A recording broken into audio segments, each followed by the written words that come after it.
Hey bookworms! I'm BookMouse. And I'm BookKitty, and this is our BookNook. This week we're diving into the All Souls Trilogy.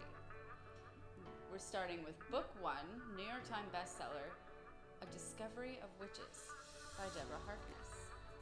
So let's dive in and see what happens when magic meets academia.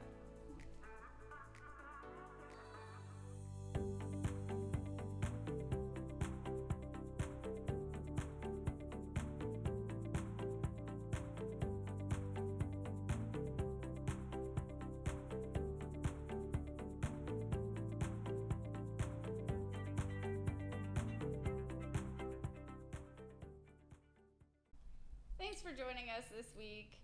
So I picked A Discovery of Witches purely by just grabbing a book off the shelf this time, to be honest. I had read it at one point. I don't really remember much. I really didn't remember much of it, to be honest. A lot less than I thought. I just was like, okay, let's check this book out. Didn't even think about the fact that it was almost 600-page book. I think it's 576 pages. That's a lot to read in a week for somebody who has, like other responsibilities. We got it done. Yes. I didn't think I was going to get it done. I finished it at 3 o'clock in the morning last night. I just stayed up, and I was like, the story is great. And that's what got me. The story is really great. It was just a little daunting to me, just being so big and so little of a deadline. But I got it done, and I'm happy about that. It is definitely an adult fiction. It is not young adult fiction. The story young adults could relate to a little bit, but the text, the amount of description, the amount of depth that the author goes into in the characters is just, it kind of puts it squarely in the adult fiction category. At first, that's why it was a little bit difficult for me to grab onto. I was enjoying what I was reading. Even from the beginning, I enjoyed the story, but I kind of felt like it was just kind of dragging until I got about a third of the way through for me. And it started to pick up a little bit. I realized the category difference. I was looking at it like it was a young adult novel. I think the cover had a little bit to do with that. I think it kind of gave me preconceived notions about the book. Once I realized that it was actually squarely in the adult section, I was like, oh, okay, well, now I get this. And I kind of adjusted my attitude, so to speak. And I really enjoyed this story. We follow Diana Bishop, who is of the Bishops, a descendant from Bridget Bishop in Salem, Massachusetts, who was hanged during the Salem witch trials. She is the last of her line, and she meets Matthew Clairmont. Matthew Clairmont is a fairly old, I won't say because it does kind of go into it in the story. He's a pretty freaking old vampire. It starts with Diana just kind of working at the college, Oxford. She's at Oxford for a year.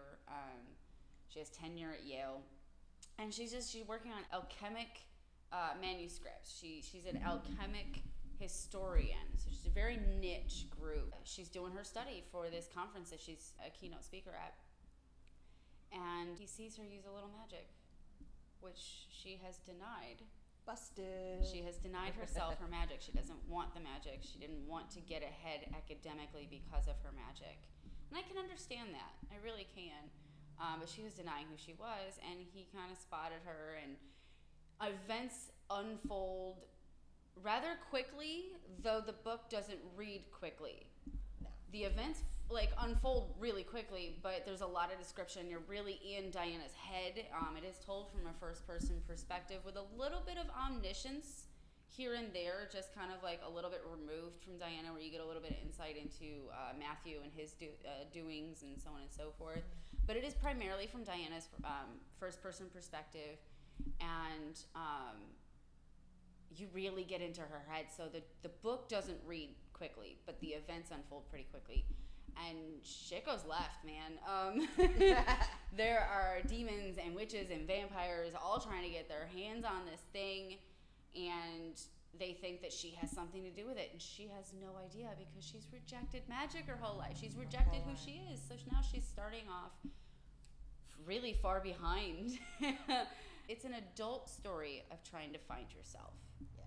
It's like a coming of age story, but for an adult. Like, she's finally coming into her own. She's finally starting hopefully starting to accept who she is and what she is and take a stand for what she believes in. And I think that's how the series really begins, is with her taking her stand, and then the events that unfold afterwards. And then with taking your stand, defending it. She's coming into her own as a independent woman and having to defend some choices she makes. Defend them to her family, defend them to the other creatures. That's what they call each other. The vampires, the demons, and the witches are considered creatures. One of the things I noticed about this book that I really liked, yes, it was a slow start for me, but then once it started picking up, I couldn't put it down. I was reading it on my lunch break. I was reading it, right before I went to bed, because I just had to know what was next. what turn of events was going to happen next. But one of the things I noticed in this book that I really, it caught me by surprise when I thought of it. There's a theme kind of running through this book, and I don't know if it's deliberate, but it's very pertinent. I'm sure it's deliberate. Yeah, it probably is. So you have the vampires, the witches, and the demons, and the humans. They are 4 separate species. But the witches, the demons, and the vampires want to know where they came from. How did we get started? Where did we originate from? Who is our progenitor? But there's a theme of speciesism going through the book. The witches look down on the humans and the demons. Demons are seen as flighty. They're seen as hyperactive, unable to focus. Rock stars, really. Rock stars. Yeah, the people that are like, they're genius, but they're kind of mad. Yes. Those are what they're saying are demons. They're born of witches. They're born of humans. They're born of... Nobody knows what makes you a demon. Just it's one not day, hereditary. It activates, and you're like lost. The witches are born of witches, and vampires are made. Of course. But even the vampires are like, well, we were made, but who made the first one? Mm-hmm. Where did the first one come from? But vampires look down on the other species. They're longer lived. They feel they have more wisdom. They're stronger. They're faster. Witches look down. Untrustworthy. Yes, everybody sees them as untrustworthy because they're only out for blood. And everybody looks down on the demons, and all of them look down on the humans. And I'm just... Who don't know that they're there, by the way. This is not a human-inclusive environment. Humans do not know. They've been hiding. And they have this Congregation. The congregation. Evidently, it's like capital C. C. Congregation.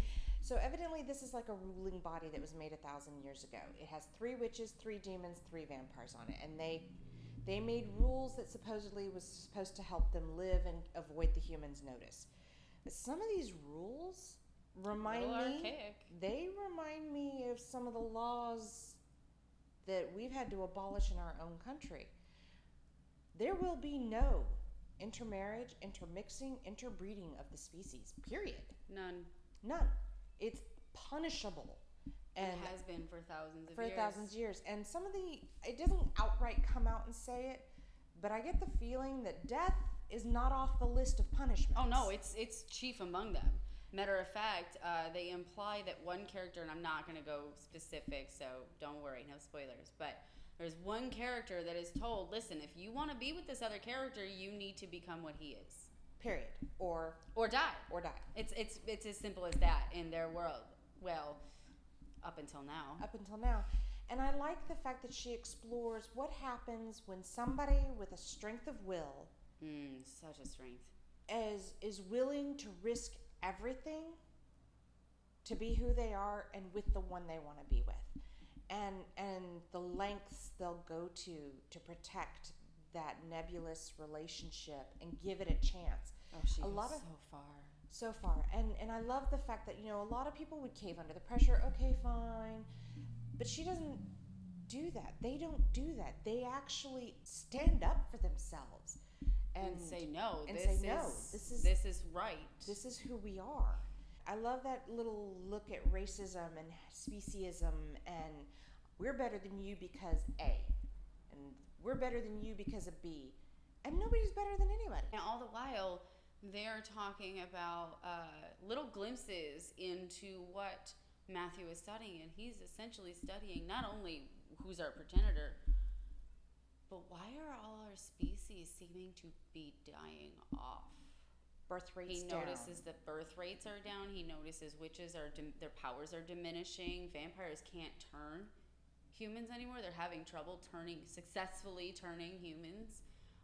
So all the while you've got this underlying subplot of like, okay, so the species are dying. What now? And I think that that's going to be a major subplot now, but a major plot point later in the trilogy is my guess. And I like the way that she builds it up to what they see might be a potential solution, but she doesn't come out and say it.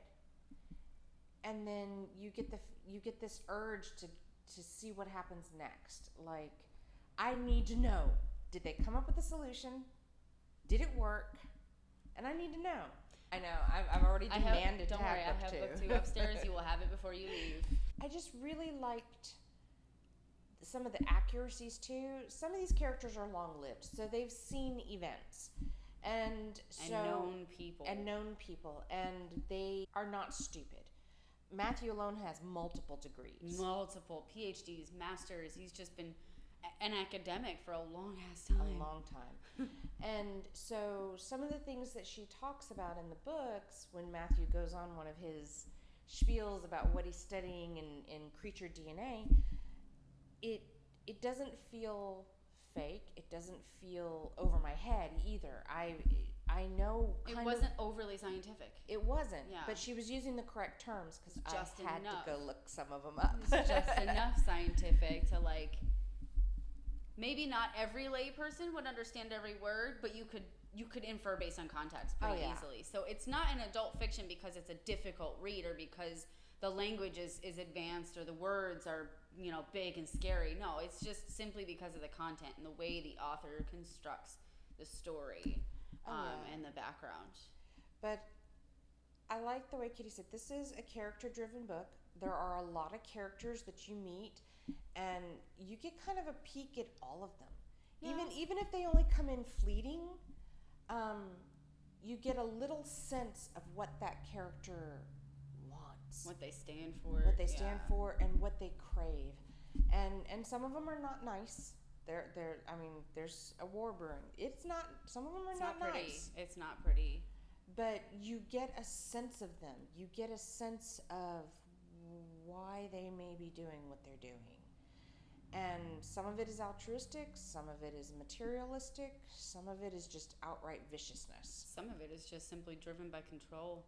Yes. The need to control and to dominate. It has some parallels with real life, I think. Just a bit. Just a bit. So one of my favorite things about the book was that regardless of the fact that this relationship was supposedly not supposed to exist, it did strike me as a really healthy relationship. Even though it was between a vampire and a witch, and like she had to learn about, death and all of his like mistakes in his past, because he's got a really long freaking past. It struck me as a really, really healthy relationship. And I just want to read this quote off to you that kind of was like the pinnacle of, this seems like a pretty healthy relationship. This seems like these people are really, truly ready to like make this work. Right. They're not doing it to defy authority. It's not a surface thing. It is not, despite the fact that it's only been a few weeks, like maybe 40 days was the end of the first book, roundabouts. 40 days this takes place over. So like they fell deeply, madly, completely bonded in love within 40 days. And the reason that it's not surface is, or just infatuation is, in my opinion, is this quote. This is from Diana to Matthew. No one who has lived as long as you have comes without a past, Matthew. You weren't a monk, and I don't expect you to have no regrets about who you've lost along the way. How could you not have been loved before when I love you so much? To me, that quote is something that I actually went through with my partner about a year after I met him. I was like, I'm curious about your past, but it doesn't change how I feel about you, because like we were who we were before we met. We've all made mistakes. None of us are saints, especially nowadays. So I accept that about you. And that was her moment where she was like, I get it, dude. Like, you don't have to worry so much with me. I love you, and I love all of you. I accept those things about you that I may not like or may not agree with. I accept them anyway. And that, to me, it just pointed out how healthy that relationship really kind of was. It's kind of like she doesn't see it as baggage. She just sees it as fact. Yeah. It's a fact. It's a fact. It's just there. It's just there. It's not baggage that we're lugging. It's affecting her when she hears about some of the nasty things he did. He is a vampire, after all. When she hears about some of these nasty things, she does kind of have an emotional reaction, like, oh my God, that's terrifying. But she doesn't let him know it because she knows that she can accept it. That shock is just that. Shock. It's just shock, and she'll go over it. But if she let him know, it'll turn into a bigger thing, and he'll be into his guilt, and she's sparing him that. Yeah. Because she knows that her shock is literally only going to last for a few moments, and she's fine. Okay, my favorite part was that. That was, like, my whole, like, favorite, like, thread throughout the novel. But my favorite comical part I would also like to share. Anna's aunts have a cat named Tabitha, and Tabitha is not overly featured in the book. I've actually read a lot of books where the animals featured a little bit more, but I liked how Tabitha just kind of poked in. It felt very cat-like. And Tabitha really connected with Matthew, which is weird because Matthew says that vampires are more dog people. And the other thing is, I think before Matthew meets Tabitha, she warns him that the cat's... It's like the cat from hell or something like that. The cat from hell. Only likes one of her aunts. She'll like pretend to be all sweet and then like turn around and be like, nah, bitch, get out of here. I actually did laugh a little bit out loud to myself when I read this, and that's why I want to share, because it doesn't have any spoilers, but it is quite cute. And I think that it kind of shows a little bit of the author's tone pretty well without giving any spoilers. So Sarah is one of Diana's aunts. Sarah tore the paper from his hands. Stop grinning like the Cheshire Cat. What did you think? At the mention of another member of her species, Tabitha strutted into the house through the cat door. With a look of complete devotion, she dropped a tiny dead field mouse at Matthew's feet. Merci, ma petite, Matthew said gravely. Unfortunately, I am not hungry at present. Tabitha yowled in frustration and hauled her offering to the corner, where she punished it by batting it between her paws for failing to please Matthew.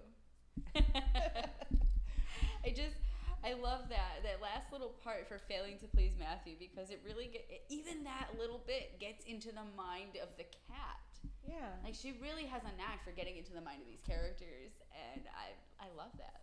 I do, and I like some of the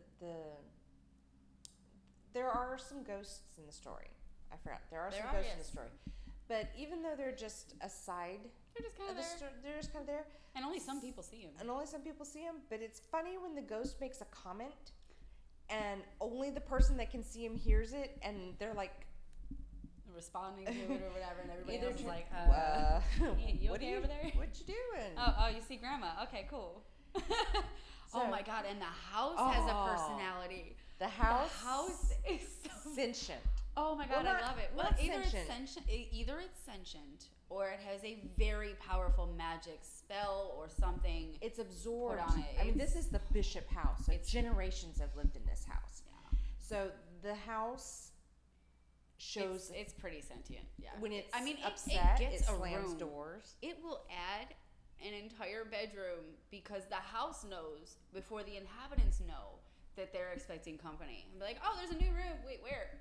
No, I guess we're expecting company. Okay. Yeah. It's up second. It's like up next to so and so's room. Wait, there was a closet there. Well, there's a bedroom there now. and I just find that amazing that the house has such a personality in addition to everything else. I like when it starts slamming doors when they're arguing and the house like, nope, I'm closing you off. Slams the doors and I'm like, okay, so the house was amazing. It protects its inhabitants too. Like, one of them was going through something seriously emotional, and it like closed and locked the door to her room so that none of her family could follow her, and gave her a moment to collect herself. Overall, it was a really good book. If you can get past a little bit of the beginning, if it does kind of drag for you, try and get past that, because the rest of the book is it is pretty worth it, and I'm guessing the rest of the series is too. I have read it, like I said, I just don't remember most of it. And I'm anxious to read book 2 because, like I said, the character development and the events that are happening, you know something big's coming. So now I'm excited about what's next. And I've had series where I've read book 1, I'm like, oh crap, I'm done with that. This one, I'm actually really curious. And it's strange because this book is one of the few that, like, lately it's not really centered on world building. There's not a whole lot of world building. You got a bunch of description of, like, what the characters are seeing, but it's mostly character driven. It's not world driven. It's not plot driven. There is a plot, and there is a lot of mystery and, like, a lot of freaking questions all the way through, and when you finish the book, it's definitely very character driven. All in all, it's such a good book. It really was. I'm going to give it 4 paws up up for sure. Definitely. Thanks for joining us. Next week, we're going to be doing the newbie booktube tag video. We're a little bit late on doing it. But I just kind of found it. So we're going to do that next week. The week after that, we're going to be looking at The War Queen by J.M. Robison. I'm a little excited for that one. I know nothing about it. I don't know anything about it, but just the cover. Beautiful cover. Beautiful cover. And there will be some big changes coming to our channel soon. We're going to be adding some more content. It's going to be a little bit different than what we're already doing, so you're going to have to subscribe and click on the notification bell so that it will let you know when we start uploading more videos. This has been BookMouse and BookKitty signing off. If you want to know a little bit more about who we are and why we're here and what we're doing, go ahead and take a look at the video up here.